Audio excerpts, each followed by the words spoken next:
Arkadaşlar bugün Minerim oynarken bir şey fark ettim. Aslında şu birazcık param vardı.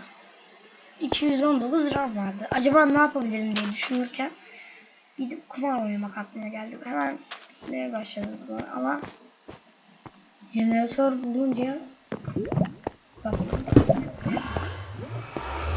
Şimdi kumar yerine arar. Ama sonra aklıma bir şey geldi. Farklı bir şey yapalım. Direkt adaya giderken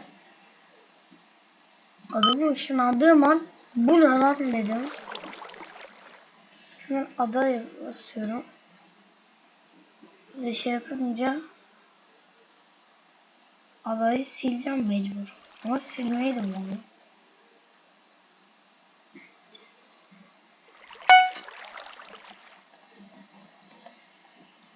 Yok olmadı, kestik.